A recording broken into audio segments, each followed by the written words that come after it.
Hey, what's up, everybody? My name's Brock. I'm launching the show. It's called the Let's All Lift Show, and I'm launching it alongside my online fitness company called All Lift, as in Let's All Lift. And this is the first episode, obviously, and I wanted to take this first episode to explain sort of my philosophy and why I built this company and what I think I can add to the fitness space. So the biggest thing with All Lift and the reason I created it is because I see a lot of people who think that fitness and getting fit and losing weight and looking better is really complicated, and you need all these different things, these different like crazy exercises, and you have to be insanely disciplined, and you have to work 10 hours a week on your body in order to achieve a result. And the honest truth is that you don't. You just have to have a proper plan in place that's going to get you the results that you're looking for. And in order to do that, you have to have a proper framework to go from step A, B, C, D, all the way down to your goal. And I think a lot of people who even approach their fitness with a framework choose the wrong framework. And just let me tell you a quick story. When I was in college, I was playing football, and I was basically on a seafood diet, like seafood, eat food. And when I was a freshman, they took our body fat percentage, and I came in at 18% body fat. And by the time I was a senior, I was 14% body fat. So during that time, I was eating whatever I wanted, and I lost 4% of my body fat. But my weight stayed the exact same, which means I lost fat and I gained muscle, which you'd expect being in a weightlifting program like that over, a 5-year period of time. But the question that bugged me after I was done was why? Why did I lose 4% body fat, eating whatever I wanted? And, I did a bunch of research on why, because conventional wisdom would say even if I was burning, 1,500 calories during a workout, I was probably eating 5,000 or 6,000 calories a day. And I was literally just eating whatever I wanted, and I was still losing body fat. And the answer basically is that I was building the metabolic machinery through weightlifting to allow me to eat those many calories and still get excellent results on the back end. And when I really started to understand the biology of that whole process, I got really excited, because I know that there's a lot of people who aren't college athletes who want those type of results, but think that the best way to get them is to run on a treadmill for an hour and a half to burn the calories of the donut that you ate that morning. And I just don't think that's the proper answer to getting the health results that you want. And most people, when they say they want to lose weight, what they're actually saying is that they want to lose fat. Most people aren't gonna be concerned about the number on the scale if they look in the mirror and they look great. And that's what weightlifting can give you.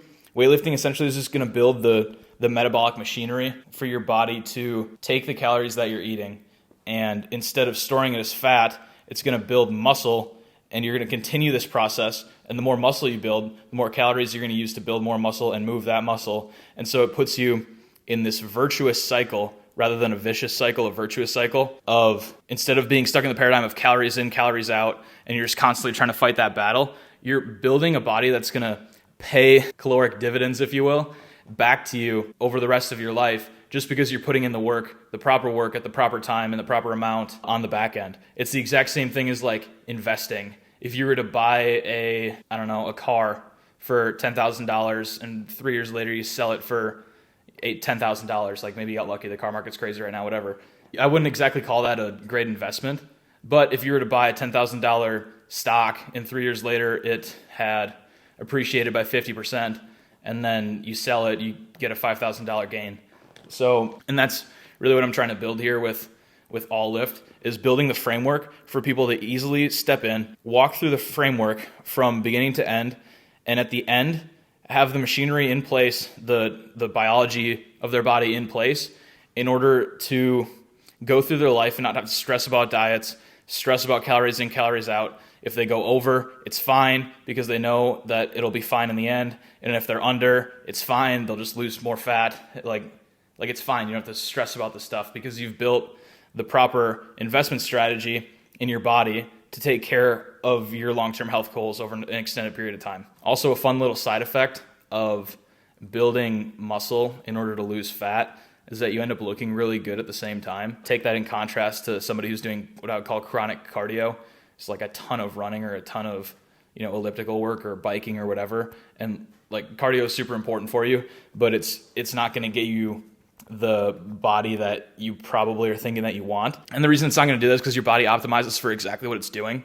So if you're going to run, a 5K every day and you're carrying more muscle than you need to push your body through that 5K, your body's going to drop that muscle because it's essentially like useless weight, and it's going to exchange that. It's going to exchange that for fat because you're using the oxidative system for energy. Oxidative is the fat burning system. It's like the slow energy system. Where in contrast, in the weight room, you're going to be using the phosphagen system and the glycolytic system, which are burning creatine stored in your muscle and glucose. And when you do that, you send signals to your body that you don't need to store fat because you don't need it, because there's plenty of glucose in the environment around you, i.e. the things that you're eating, in order to have the energy to do that, so you don't have to store fat. Instead, you can use that energy to build muscle, to build excess muscle, because you need that based on your proper progression strategy. And so that's essentially the paradigm that I'm building with All Lift. And I think that women in particular are kind of scared of lifting weights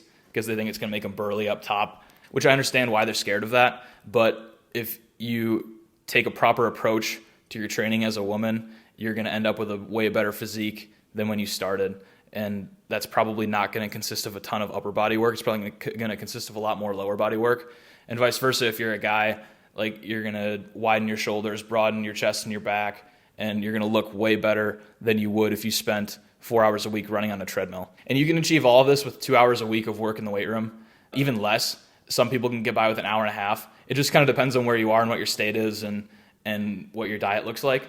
But I've got the frameworks in place to be able to achieve that goal for anybody who wants to come in and do that. And so that's really the end of the episode. I just kind of wanted to lay out my philosophy and what I'm doing with All Lift and why I'm doing it. And like I said, this is the first show. The quality of the show will probably get better. I'm recording this on my phone right now, so it's going to improve over time. But yeah, thanks for watching, and we'll see you in episode 2.